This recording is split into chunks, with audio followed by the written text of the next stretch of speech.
Hello YouTubes! I'm not a big fan of two-part videos, however today I think I'm going to have to make an exception. I have two Athearn Blue Box -9 CN livery that I want to convert to DCC. The reason I want to do this in two parts is obviously I'm going to be doing two locomotives, but I want to leave the second part for all the LED installs and all the detail parts, which I do have somewhere in a box. I also need to add the numbers to that one, and thankfully Greg Dean has sent me a pack of decals for adding to this. So 2521, probably make this one 2522. So we're going to get DCC power in these things and then get them in the track and possibly even speed match them for the first time ever. It should be relatively simple. They are both Athearn Blue Box, same era, they should have the same gearing ratio. I guess we'll find out.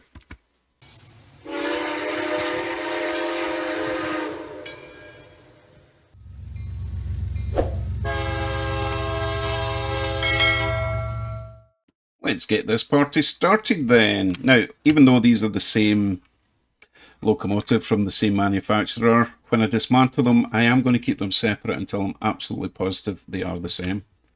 So we will keep the numbered one on the left and the non-numbered one on the right for now.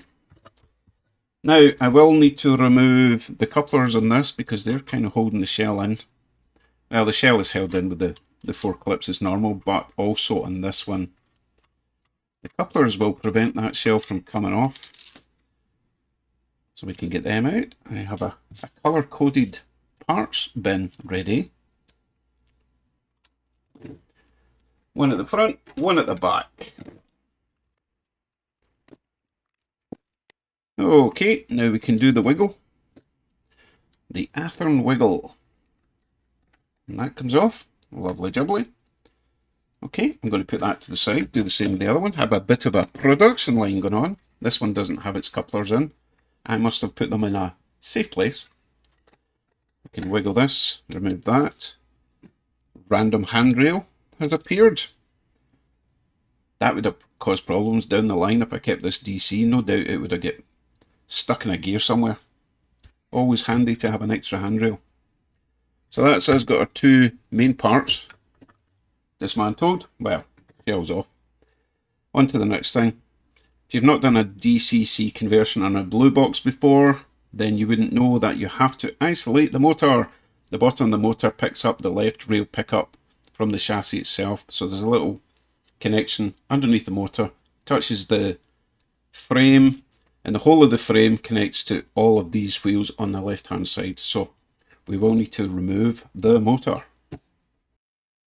We also will not be using this bar that connects the front and rear trucks to that right rail pickup going into the top of the motor, so we don't need that. And also, while we're at it, let us remove our trucks, because I will be stripping them down, making sure all the wheels are clean and all the gears are lubed and the wheels don't have cracked gears. You know the score with Athearn Blue Boxes, sometimes the gears go. So we'll put all this is the left loco for now. We'll put all the parts over there for now.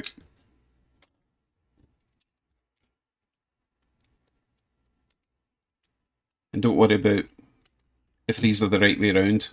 It makes sense when we get later in the project because these bars here come up from the right hand side and curve over this way. So even though this truck would fit over there, as you can see, that is now in the wrong position. And you can always tell which end is the front because you've got this bar here, which is for the headlight negative. But again, we're not going to be using that. So we can probably remove that. Although we can use that for the left rail pickup, but I'm getting ahead of myself. For now, we're just stripping down these locos, removing the motor. So how do we remove the motor? Well, there are four mounting pads down here. Those two are connected and those two are connected. I like to use a Robertson screwdriver. Some people use a Phillips and push it through. I just feel that you're kind of stabbing a hole in the middle if you use a Phillips, so I've had more luck with these things. So just push them a little bit at a time. Hopefully these ones won't give me any trouble because, as you can see, they look brand new in there. Give it a little push. Try not to push against that. Those things actually come out there. They're extra parts. Might even be worth taking them out if you're worried about breaking them. Push that. Push that. It'll eventually just pop out, but I like to take my time with these things. There we go. One side out. Other side out. So that's what it looks like under there. That's our little mounting pads. They just slide in and out. Perfect condition. That is good news, because they can be not exactly expensive. They're not always the easiest things to get. Those are the little connectors I was talking about that reach down and touch that little silver part of the chassis. And that makes the left rail pick up to the motor that way around.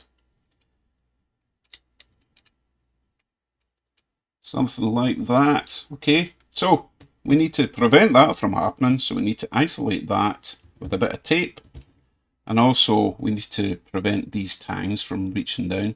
Best way I've found is, well, you can either just cut them off, or you can swap that one for the top one, because they aren't exactly the same other than these little connectors. Also going to clean that commutator. It's a bit grotty.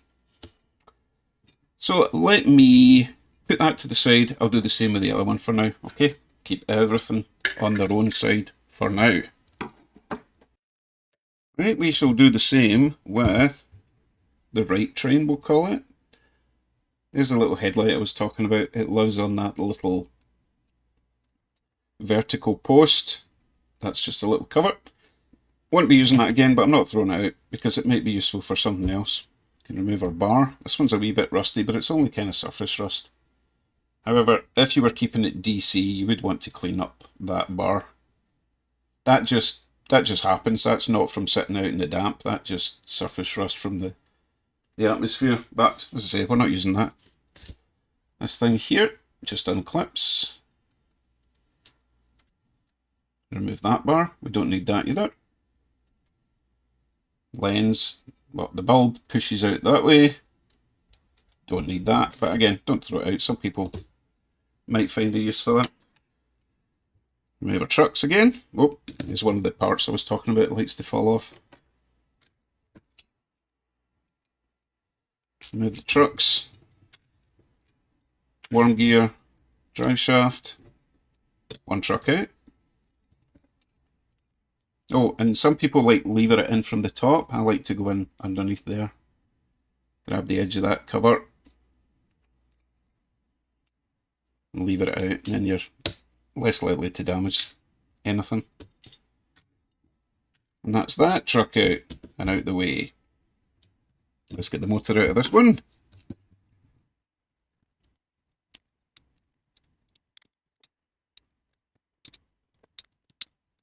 That one's a wee bit stiffer, almost like it's been glued in.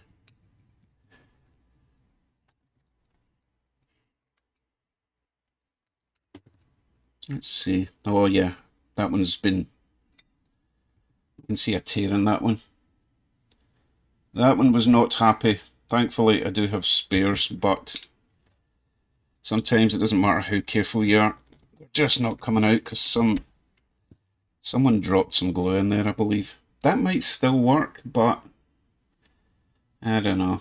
You can see where it's had some glue or something, that black, where it's lifted the paint. That's unfortunate, but hey, not the end of the world. Always worth buying a pack of these if you're going to be doing Athearn Blue Box conversions. This one, the commutator's much cleaner. Same thing with the bottom, we're going to swap that plate over with that plate. Before I do that, however, let me dig out a couple of decoders. I do want to walk through all the different colours that we'll be using, and also there is a couple of wires I need to solder at this stage before we put the motor back in. These are my decoders of choice for a number of reasons. First reason being, they are very small. Second reason, they are very cheap. And third reason, they work. Now these are non-sound decoders, but they do have extra wires for ditch lights or cab lights or I already said ditch lights, you know, the truck lights. So we've got an extra purple and green wire, which are for extra lighting. But I'll go through the other wires while we're here. The main wires are red is your right rail pickup, or it collects the power from your right rail pickup. Don't worry, we'll get to that later. Black, left rail pickup. Orange, if I can find it. Come here. Ugh. Orange is positive for the motor, coming from the decoder to the motor, that's the orange, positive, and grey, negative for the motor. So technically speaking, today, we're only going to be using those 4 wires. All the rest are going to be for lighting. Okay, so 4 wires, that doesn't sound intimidating, does it? However, before we mess with that, I did mention I have to do a little bit of soldering before we put the motors back in. Because we are isolating the left rail pickup from the motor, we need to be able to get power to the motor. Now, I've seen some people make the mistake of soldering a wire onto that flat spot there. However, if you notice, when you put your motor back in, that flat spot is precariously close to the chassis. So what I like to do is solder a wire onto that little edge there. However, remember, I'm going to be swapping these over. So let me do that right now. You want to get your screwdriver or whatever tool you use on this side where there's a little S shape. Don't try and unhook it from that side. Keep your finger over the top because you do have a spring and a brush underneath there. Leave that out. Pull that back. Put that to the side for now. Remove your spring. These brushes don't always want to come out, which is kind of annoying because I do want to clean that commutator without the brushing. No doubt it will come out when I'm holding this over the floor. Right, let's get the other side off. Same as before, you've got that little S shape. Keep your finger over the top, lever that up. Remove that carefully. Now here's the thing, right, that is the top. When I take this out, you can't tell the difference, except for your mounting bracket at the bottom. So you know that that's always the bottom if you get confused. Let's see if that comes out. Oh, of course it doesn't. Okay, while I've got them off, I'm going to give the commutator a quick clean. I like to use some isopropyl alcohol and some Q-tips.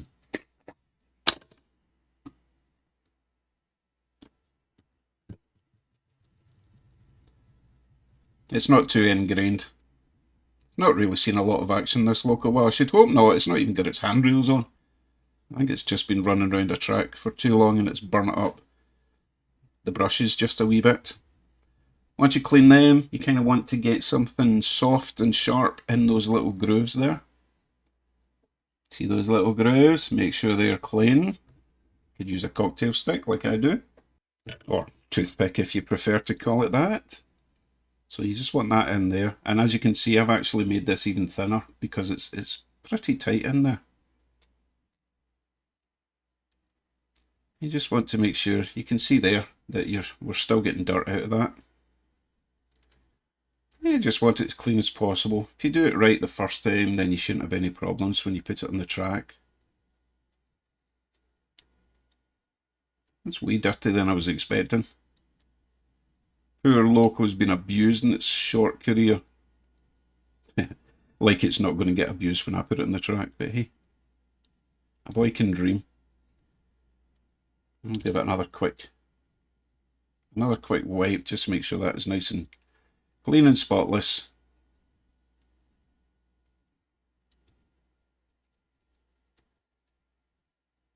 Right, that's as clean as I think I'm going to get that. So I'm going to put that aside and we'll do that little bit of soldering with the wire I was telling you about.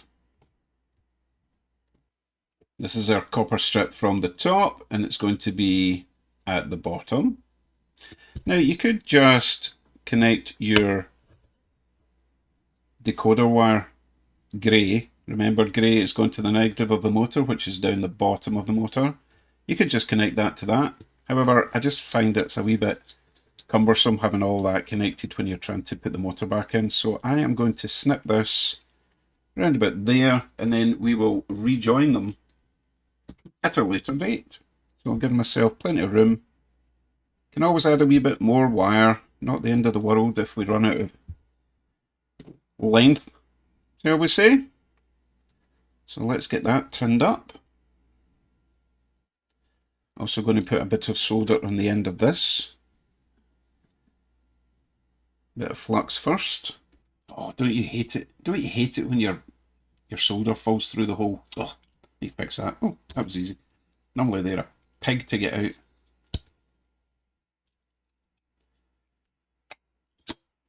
Okay, a bit of solder on my wire. That's the wrong thing. That thing there. Yeah, bit of solder. Okay, that's tinned up. Get a bit of solder on the end of this.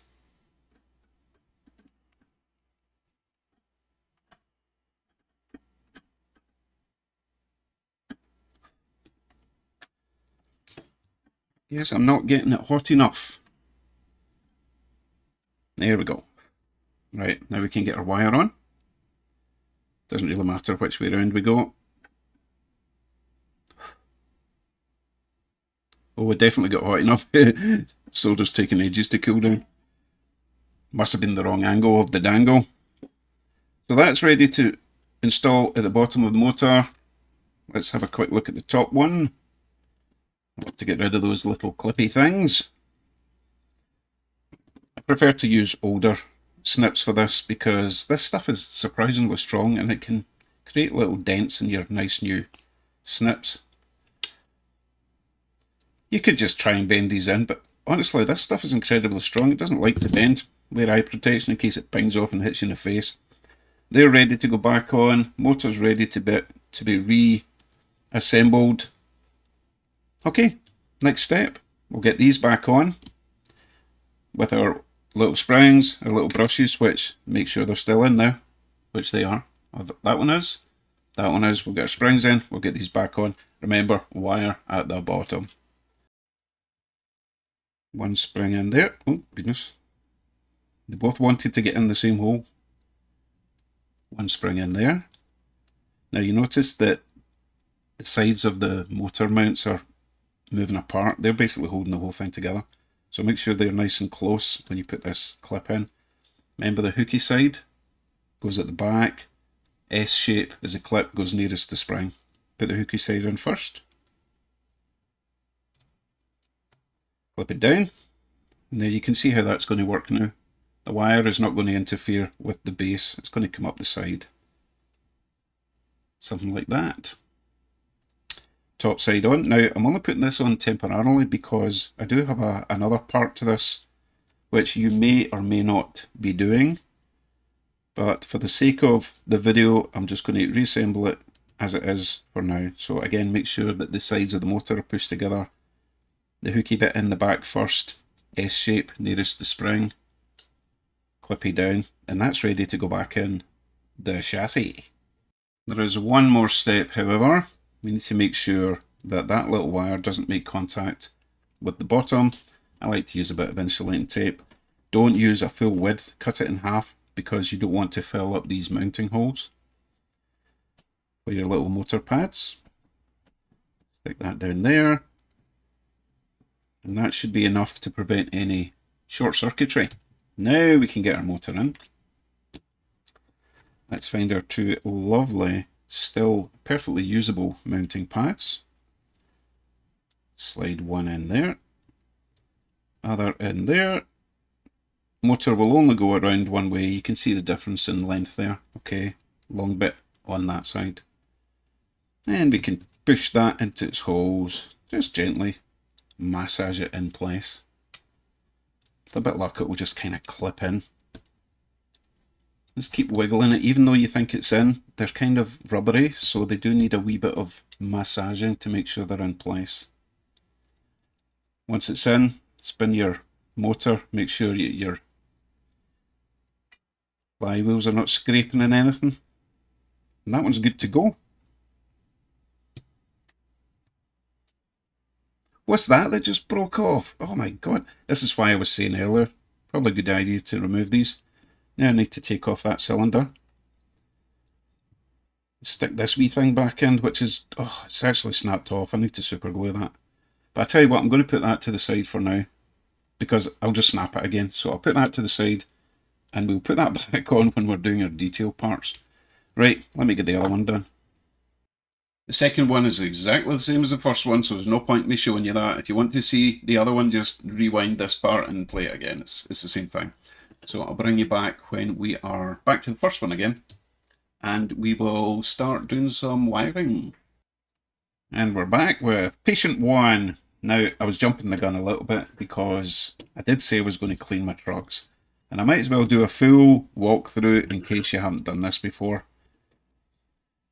Truck disassembly. Well, there's actually quite a lot of moisture in here.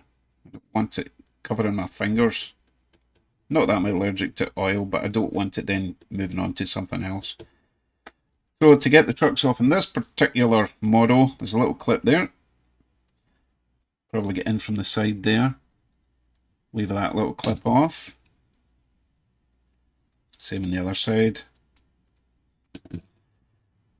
One clip off the top, and there's a big clip. Oh, there's a clip at the front as well. Oh, that's new. Normally there's just one there and the big one on the underside. So I'm glad I didn't start wrenching on it until I noticed that. I'll see, I keep forgetting how I'm doing this. So in at the side, like that. Same at the other side if you have to. Let me just check that they are both the same. Yes, they are. Now we can get the bottom one off. Now you didn't have to go all this way, but I do want to just thoroughly inspect my gears. If I was just cleaning the wheels, I would just take this cover off. Now, I wouldn't recommend doing it this way to get this cover off. It looks a wee bit scary, you might break your cover, but if you found a better way, then, you know, by all means let me know. I'm basically putting a screwdriver in that end there, getting along to that bit, levering it out. Every time I do it, the other side goes back in. Third time lucky. Oh, every time. Right, I'm going to have to get a wee screwdriver down there to stop that from happening. Or just try it fourth time lucky. Let's try fourth time lucky. Oh my goodness, it's determined not to come off. No, I need a wee extra screwdriver. Keep that side from falling out. Now we can get this side off.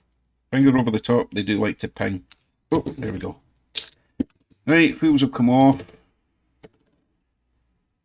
And this whole thing will just fall apart. Make sure you do it up and down the way so that your gears don't go everywhere. Manual inspection of the gears. Looks fine. It's not really dirty. It shouldn't be dirty. It's not exactly had a lot of use. Put that aside for now then. The other thing I like to check is, you see the little square in the metal there? Okay. That's for that side of the track. This one is for this side of the track. It's important that they're clean because that's where your power picks up from those little square bearings. Little square bearings sit in those little square slots. Power goes along this bar, goes up to here normally, and then transfers to the underside of the chassis. So gotta make sure that that's all nice and clean. Right, let me give the wheels a quick clean. What I might do, because these are the old style wheels, I might actually use my steel round Dremel brush thingamajig, because not always get a good clean from these, although it seems to be coming off not too bad. And again, I don't actually know why these are quite so dirty if it's been a relatively new model that doesn't have its detail parts on yet. So yeah, I'll just give them a quick clean with the isopropyl and the Q-tip for now. And then further down the line, if it starts giving me trouble, I'll polish them up with a Dremel. So I will do that for all of these wheels on this model, and then the same on the other model. The other thing I want to do is just make sure there's no left and right spinning, which would signify a cracked gear. That one seems okay. Seem to have lost the other one. Oh no, there's three. That one's okay. Oh, see that one spinning? Like, so I need to replace that gear or put a bit of super glue in for now. Luckily I've got some spare gears, so I'm just going to replace that. So I'll replace that one, clean all the wheels, do the same on the other truck and the other two trucks. Back shortly. All my wheels are clean, all my gears are checked, time to reassemble. Almost. I first need to decide where I am going to pick up the power from now that I've isolated the motor. Because normally the motor would pick up the left rail, pick up power along the chassis, which is along the top here. However, they can get a bit wobbly, as you can see. As I say, normally you would run like the black wire from the decoder to there. However, we've got another idea. The right rail pickup is this bar here, and what I'm going to do is just cut that down to about there. We don't need all this. It's only that shape because it used to connect to that bar that went all the way along.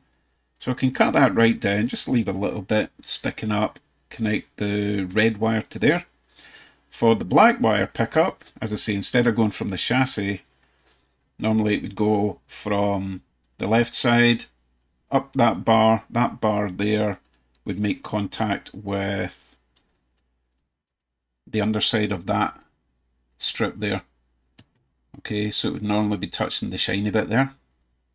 However, I think I want direct contact. So what I'm going to do instead, I'm going to solder a bit of wire from the top of that there, that section right there. Let me point it more accurate, like this bar here, okay? Bit of wire there. You don't always have this much surface to play with, but in the bigger locos you do. So, going to connect a bit of black wire to there. The same on the rear truck, which is kind of disassembled at the moment. And that will be just in there. So those two black wires will need to join up before they converge or merge and go into the black wire of the decoder. Okay, time to heat up the soldering iron again. While that's heating up, we can put our trucks back together, but the first thing I want to do is trim these bars down a bit. We don't need all that in the way. Remember, eye protection, don't want this pinging off into your face. Not ping off at all. These things are great. Might be overkill, but saves me having to squeeze like a maniac. Oh, that one pinged. Now that's left a sharp edge, which I don't like. It could cut into your wires, so I'm going to use my little Dremel, which I've lost again.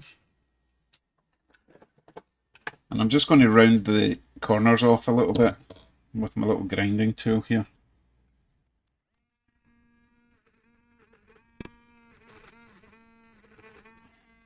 That'll do it. Just get rid of that sharp edge. Let's get our wheels back in.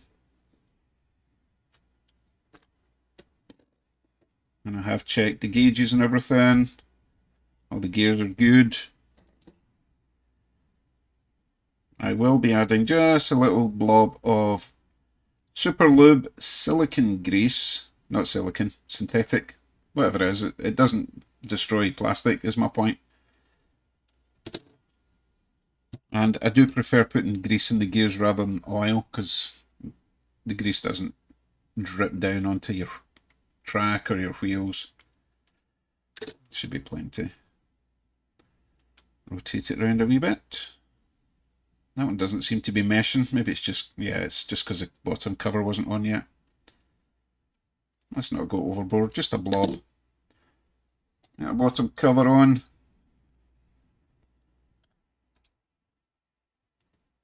Make sure everything's spinning nice. See the top gear rotating. All good. Actually, I can hear a wee clicking in there. And I think I know what it is. I just noticed that one of the wheels has got a broken edge.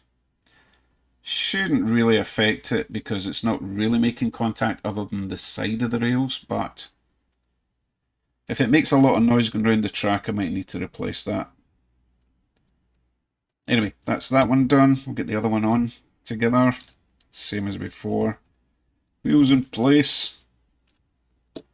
Make sure your little square bearings sit in the little slots.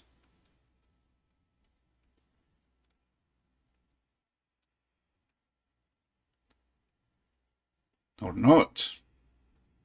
Come on, behave, there's people watching.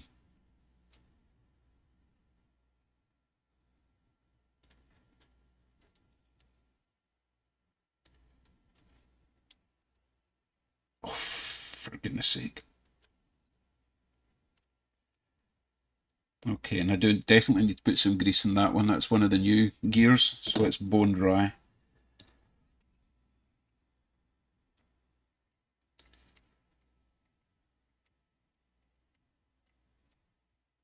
Okay, that's plenty.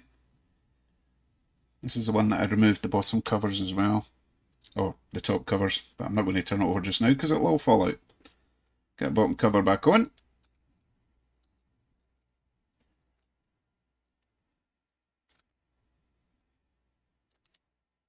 And get our top two covers on. That one and that one.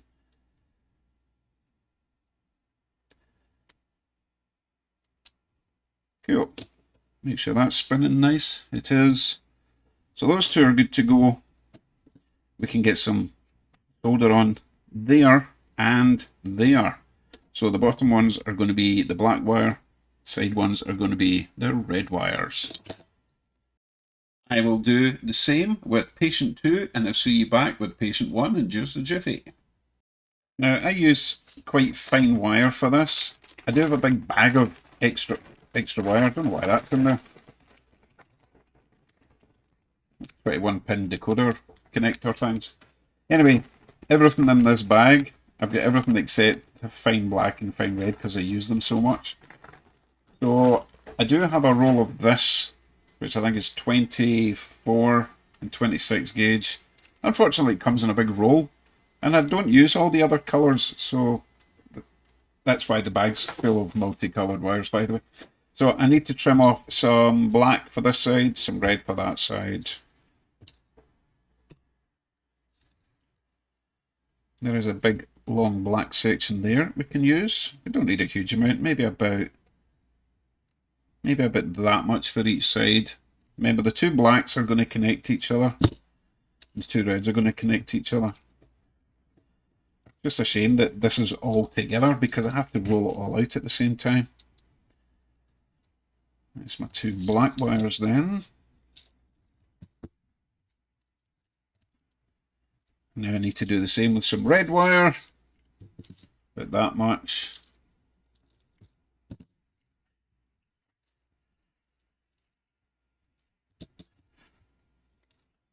This to the side for now. I just feel it's such a waste having all this spare wire. Let's see if I can coil it back up.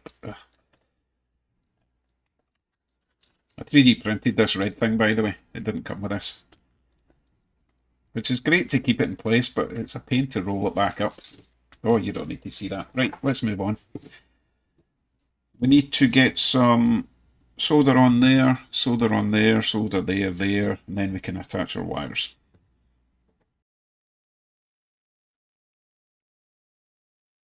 Lovely. Let's get some flux there.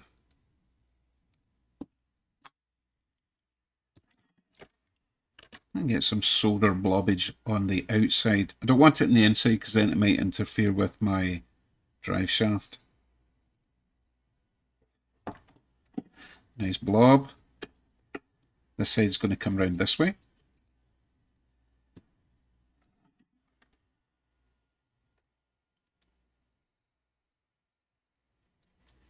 Lovely. So, black wire on the base. For left rail pickup.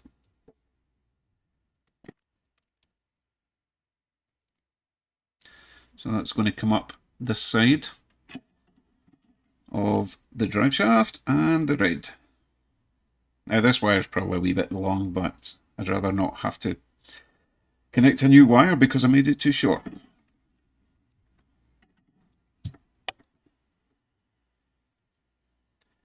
In fact, this is way too long. That's just a waste of wire. Ugh, you know what? We'll cut it once we're sure. Let's not fall into that trap.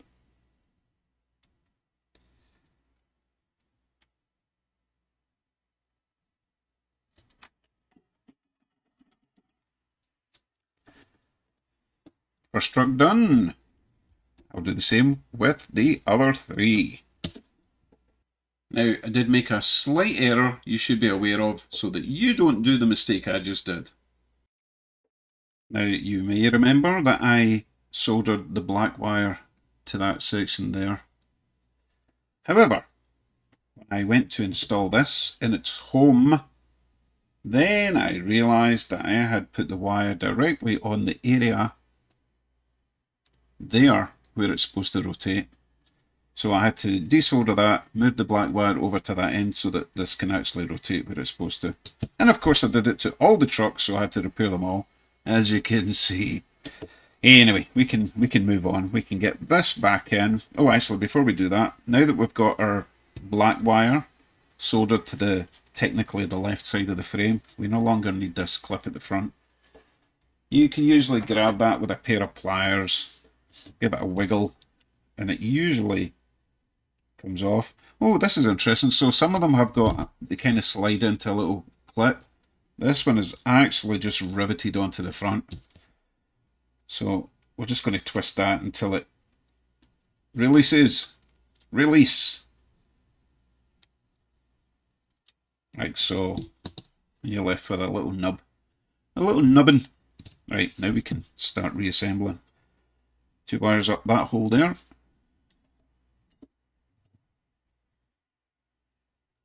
Get a worm gear on. No, we get a drive shaft in first.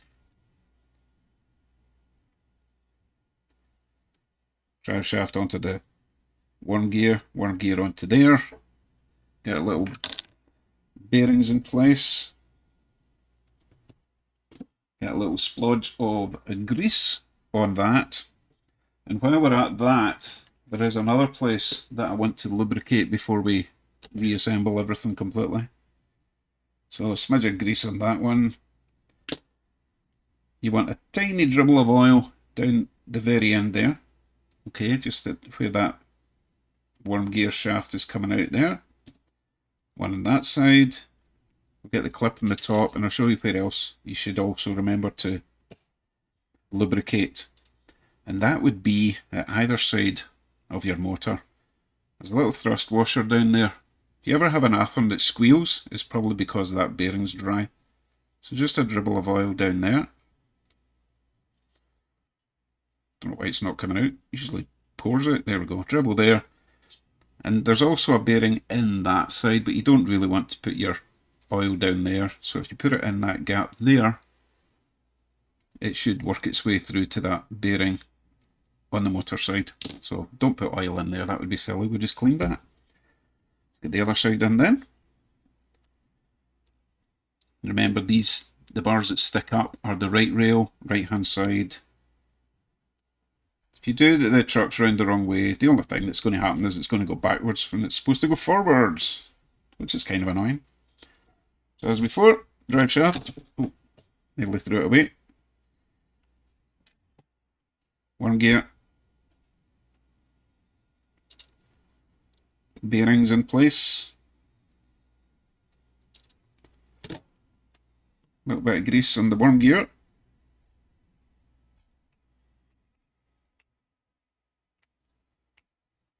And a dribble of oil, like I said before, down the end there.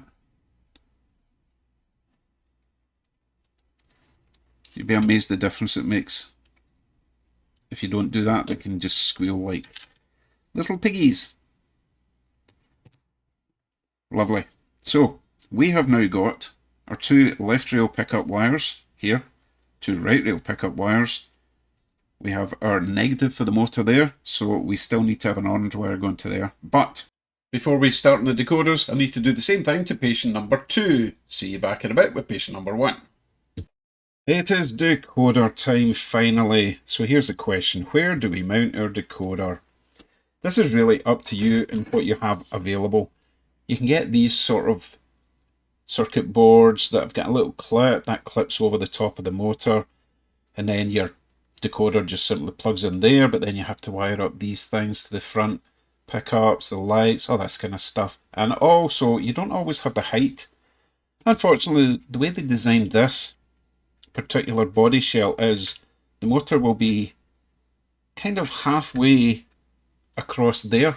So you're actually losing a bit of height, so I don't even know if that would fit. You also have these little circuit boards. Got these on AliExpress that convert, not so much convert, but it basically makes it DCC ready with your little 8-pin plugs. Again, you would need to get a little bracket to sit on top of that, because the underside you do have the pins, so you're creating possible short circuits. So I'm not using that either. Or you could just get a bit of blue tack, plonk it directly on top of that. That's not ideal, because that could heat up and burn out your decoder. So where am I going to put it? Well, I am lucky enough to have a 3D printer, and I found a file where I can print off these little platforms. And remember what I said earlier about going to be removing this strip again? This basically comes off, goes through those gaps, clips back down again. It's a really nice idea. The only downside is I do have to make some modifications to this depending on where I want to mount my decoder. Thankfully, this slopes down at the back, so it would probably be okay back there. I think I would have enough height to put the decoder there. I prefer the decoder at the back because we're going to have lots of wires at the front for all the lights going on. The modifications that I need to make to this are fairly straightforward. If I want the decoder at the back, I need to cut this section here. These little platforms are designed for speakers, but I'm not putting speakers in this one, so I don't need them to be square. So here's what I'm going to do. I want my decoder to sit in there. However, because of that ridge, it's going to stick up like that. So I'm just going to snip off that very end part there. It's just plastic PLA, it cuts fairly easily. Snip that, get a pair of pliers, break that off, and now my decoder will sit nicely like so. And it doesn't matter if it hangs off the back a little bit, no problem at all. I have plenty of room up there.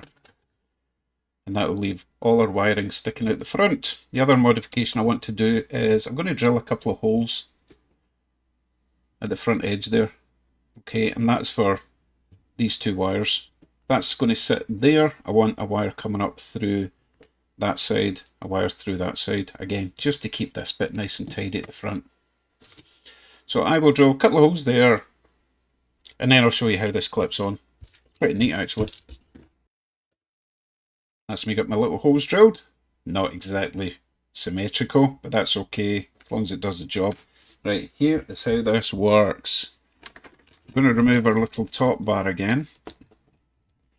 Keep your finger over the top, because there's still a spring in there. Now, these don't always fit first time. Sometimes you have to do a little bit of grinding, but the newer style of motor like this, it usually works quite nicely. So that sits over the top like so. Then we get our clip. And this will be a bit tighter than it was before. Make sure you don't bend your wee spring. You can see it in there, it still looks nice.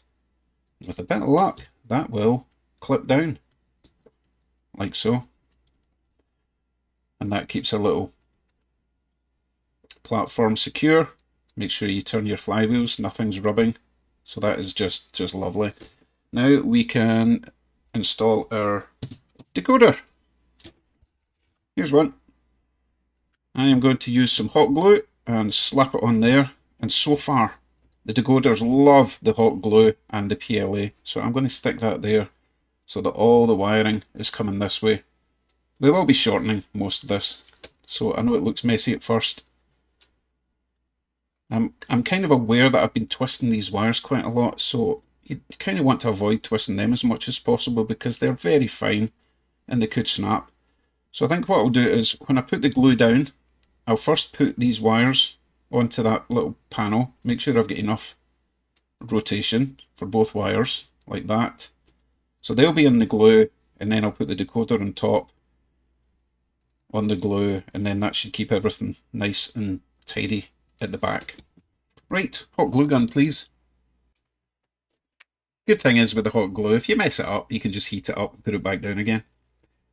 Right, I do have to be reasonably quick with this though, because I want the wires in place, I want the decoder in place, And I only want to have to do this once. So, black wire there, red wire there, decoder on top, like so. And I think I got it right. Got enough room there. Oh, pull it a wee bit while its glue's still malleable. And I think that is probably as good as it's going to get, to be honest. That looks pretty good there. Glue sets pretty quick. That's the backside done. So it's already looking tidier, because that's all we've got going on at the back. Obviously we're going to have lights in the future. Now we need to take care of all these other wires. With my glue gun out the way before I burn myself. Let's start with the easiest ones first, and that would be the orange wire, which is going to the top of the motor, or the motor positive. And that's got a very short distance to go. That's going to get soldered there. And the grey one, negative of the motor. I'm going to poke that up through that little gap right there.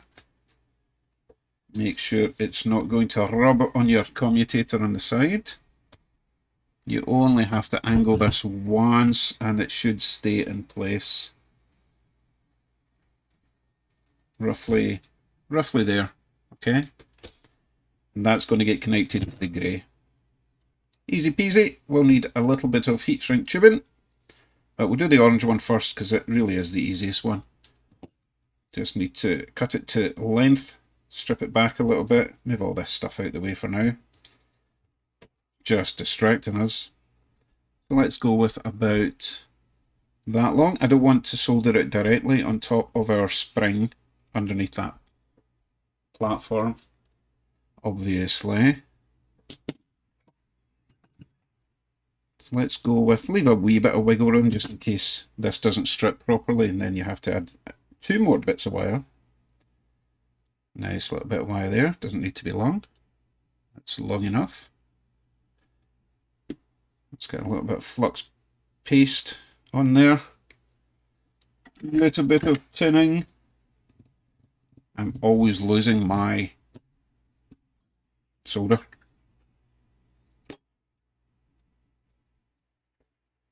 Let's put a little blob of solder on there as well. So flux on that.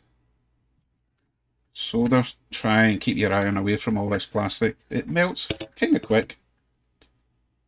Just a blobski like that. Now we can get our orange wire on that little copper strip. And that's a positive of our motor connected to the decoder. Nice and neat. Okay, grey wire, negative of the motor. So grey wire comes from the decoder there. Go into that one.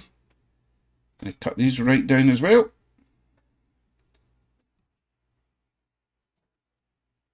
And I want this to sit in this little channel here. You see there's a little recess where that is. I want them to sit nice and low because there's going to be other wires on top. 2's company, 3's an orgy, as they say in Rome. And when in Rome. Yeah, I don't know where I'm going with that. Right, let's tin them up. Cool, they're ready to get attached. Need another bit of heat shrink tubing. Well, this is the first bit of heat shrink tubing of the evening or morning, depending where you're watching from. Get that over there first. Probably need a little handy helper for this one because it's a wee bit awkward. Get this little dude in on the action.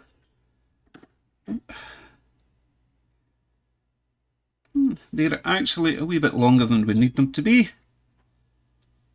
I only need about 3 millimeters. Right, let's get them connected.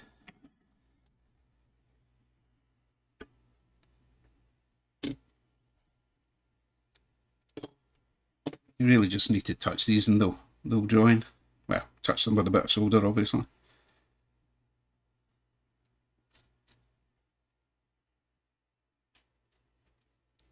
Like so. So that is the power going into our motor from the decoder. Shrink that down a bit. Try not to burn your fingers, just take your time, don't do anything hasty. Not like me, I never do anything hasty. Okay, first two wires are done.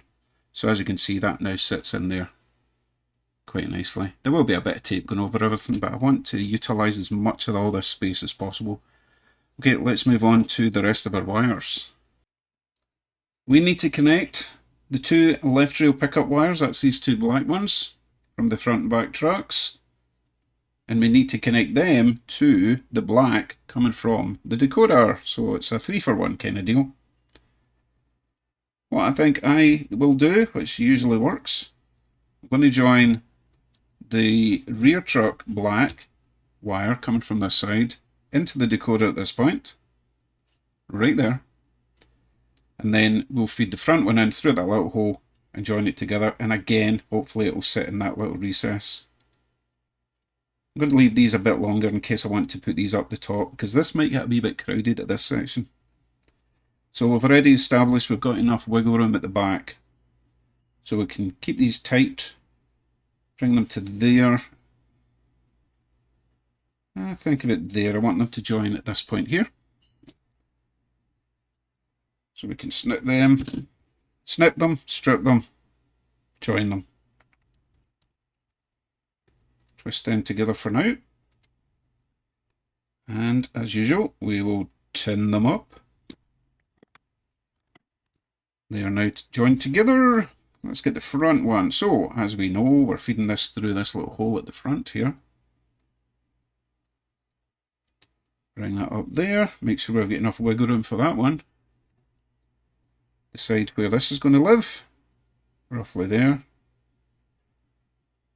Might actually be an idea to let the join live in that recess. That's probably a good idea, because there is going to be heat shrink adding a bit more width to everything. So we'll snip that one down. Get him prepped and ready to join. Get a bit of heat shrink tubing over. Never forget. Trim down if necessary. Get these joined together. Let's see. Don't want to always have to use my little claw. Sometimes the wire's stiff enough you don't need to do that. I think we'll be okay there. Oh, immediately misbehaves. Okay, that should work. That one's joined together nicely, or all three of those wires are joined together. Front and rear pickups coming from the trucks, going into the decoder black.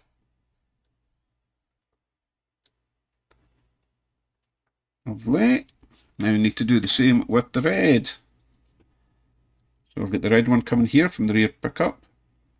This one here. Going to join that onto this red one from the decoder. Same place as before.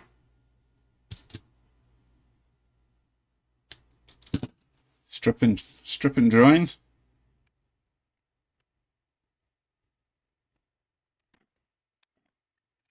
Heat shrink tubing. So remember what I said, that I might have had too much wire there? Yes, way too much wire. That's okay, we'll feed it through first to its little hole, just to make sure we're in the right area. Enough wiggly room. Cut that one there. Strip you back. Trim that one down a little bit. He's a bit on the big side, as you can see.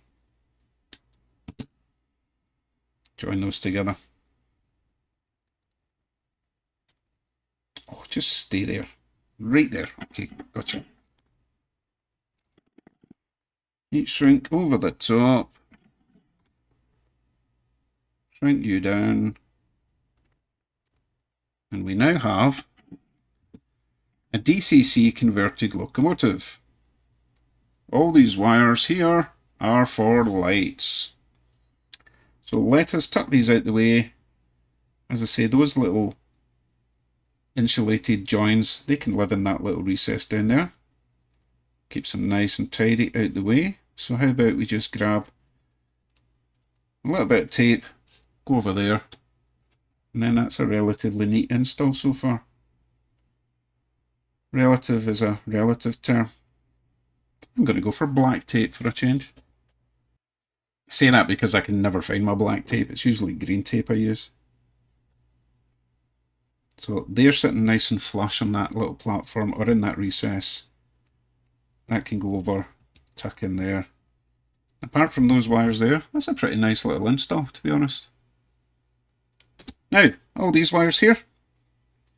Blue, we'll cover this in the next part, okay, but blue is a common positive. That feeds all the positive power for all the LEDs. And the other 4 wires are just for different lighting. So yellow is the rear headlight, white is the front headlight. Purple and green are usually for like ditch lights, but you can wire them separately. One could be cab lights, or you could wire one for both ditch lights so that they don't flash. So I just need to tuck them out the way for now. I don't want to cut them down too much, although I can cut them down a bit, because we're going to have most of the wiring is going to be on the body anyway. So we don't really need this amount. We can always add more. I'm going to cut them right. Oh, that was close. Oh, I can't decide because sometimes I make a mistake and I need the blue wire longer. So let's just leave the blue wire long and we'll cut the rest down. Because all the LEDs I've got come with really long wires. So we'll cut them all down there. Except for the blue. And we'll just kind of curl the blue one around for now. This is temporary, okay? Don't panic. And we'll put a little bit of tape over the back end of that just to keep it nice and secure. Because the next step after this is going to be putting the body on and putting it on the track, because that is actually done as far as that part of the project is concerned. Let's tuck this over there. There. Excellent. I'm happy enough with that. Our basic DCC upgrade on an Athearn Blue Box, apart from the lights. Cool. I suppose I should make sure the body fits over the top of that, right? To be honest, if it doesn't, then what else can we do? That is not any higher than it would have been normally. And I don't see anything on the underside of the roof that's going to protrude. Let's see then. Got this right around, yes, do.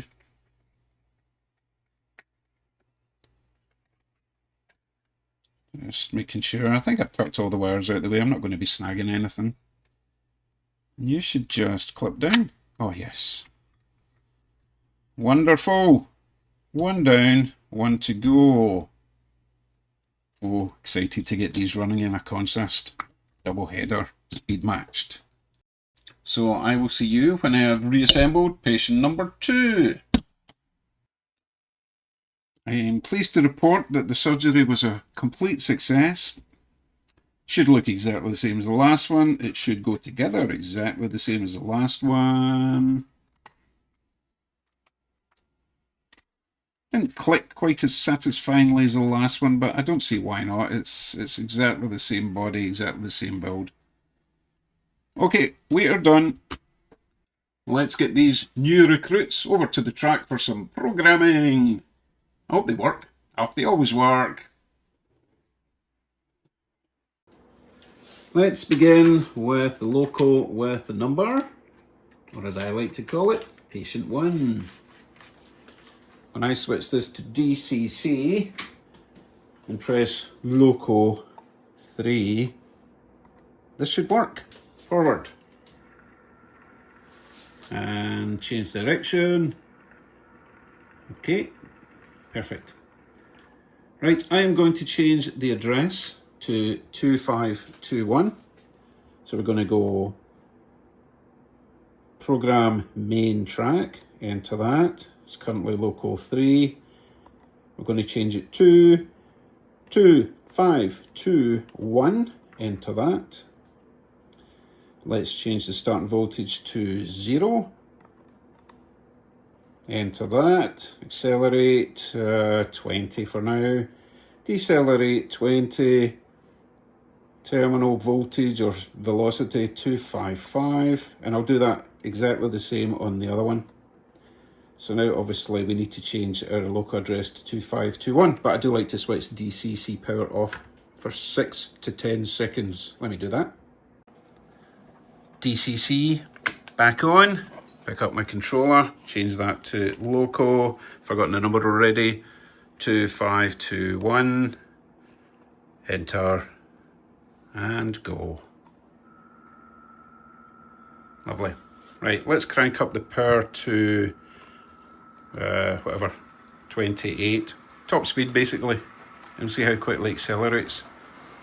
That looks pretty good actually, nice and gradual. I don't want it going full speed at the moment anyway, so I'm going to slow it back down to about half, about 14 speed step,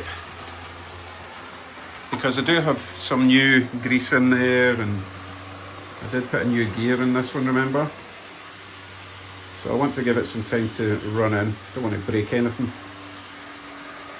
But that seems to be good. It's an Athearn blue box, so it's a wee bit noisy, but they all are like that. They do generally run nice though. And it's going to look so much better when I put lights in it on the next video. Wonderful. Right, I'm going to hit the change direction boot on and see how quickly it changes direction. You ready? Pressing now. Slowing down gradually. And I do want to compare this to the other loco when we do the same thing. That looks pretty good to me. I'm liking the graduality. Just made that up. I'm sure that's a real word. Looks nice, parked next to Tim Hortons. Yes, happy with all the speed settings I've put into this one. Wonderful. Right, we'll wait for that to come back round here. I will grab it and we'll put the other one on and do exactly the same.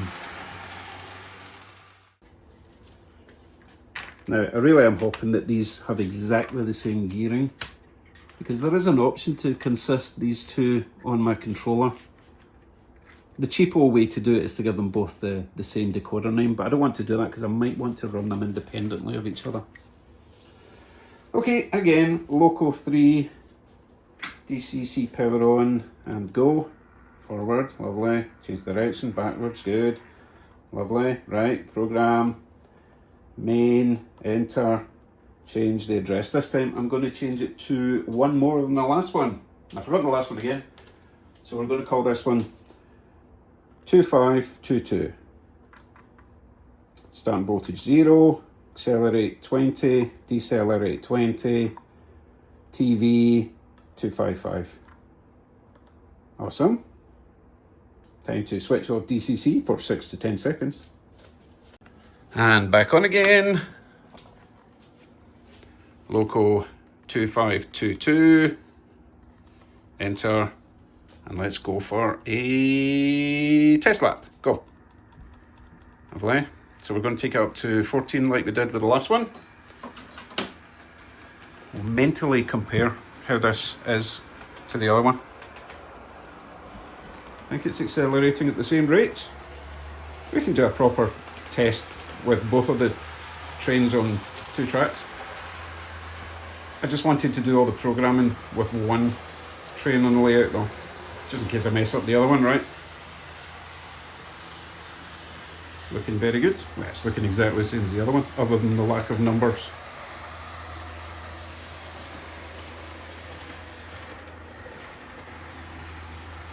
These have been sitting patiently waiting for their upgrade for months. Don't know why I love these things. I think it was because I knew I had to do 2 of them at the same time. I couldn't have just done one. Right, and as before, we're going to hit the change of direction button now. And it should stop just before the... Oh, I think that might be slowing down a bit quicker than the last one. Although I might have hit the change direction button earlier the last time. I don't know, I think it's probably the same, which is fine. So that's that. Let me bring it round and we will do a side-by-side comparison on the track right there. Actually, I've got a better idea because the inside track is going to be shorter than the outside track.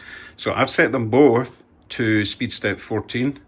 DCC is off at the moment. When I flick that switch, they should both start moving exactly the same speed. Go. Oh, front one's a wee bit zippier, but it's whether or not the top speed is the same. Oh, now the back one's catching up. Look. So they are not geared exactly the same way, unfortunately. Quite differently, in fact. So doing the consist on the controller might not work because it's not clever enough to detect one's going faster than the other. Let's see if it makes a difference coming around here, because there is a slight incline at this section coming up the way.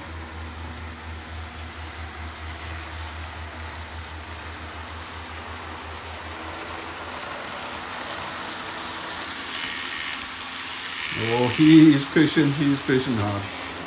Okay, let's slow down the second unit.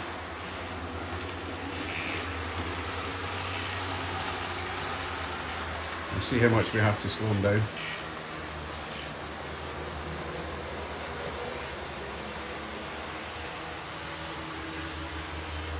It's going to be tricky. We're on speed steps 28, so if I change that to 128, it might be easier to configure. Yeah, because that's catching up again. I need somewhere in between those two speeds. But hey, that's enough of that. It works. They work. I don't want to spoil the fun because we need to get lights on those things. Right, slow you down.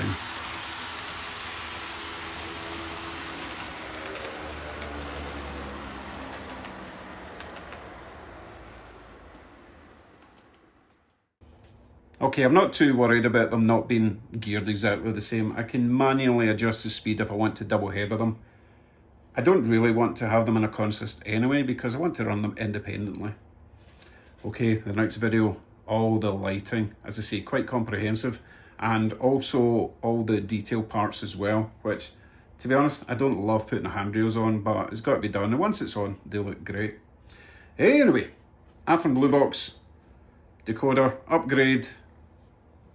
I tried to make it as not so much straightforward, but certainly detailed as possible, and I hope I help some of you if you're getting into DCC for the first time, because once you DCC an Athearn Blue Box, they are rock solid. They're really good. The motors can handle the decoders, and likewise the decoders I'm blabbling. Anyway, see you soon. Thanks for watching. Remember, part 2 coming very soon.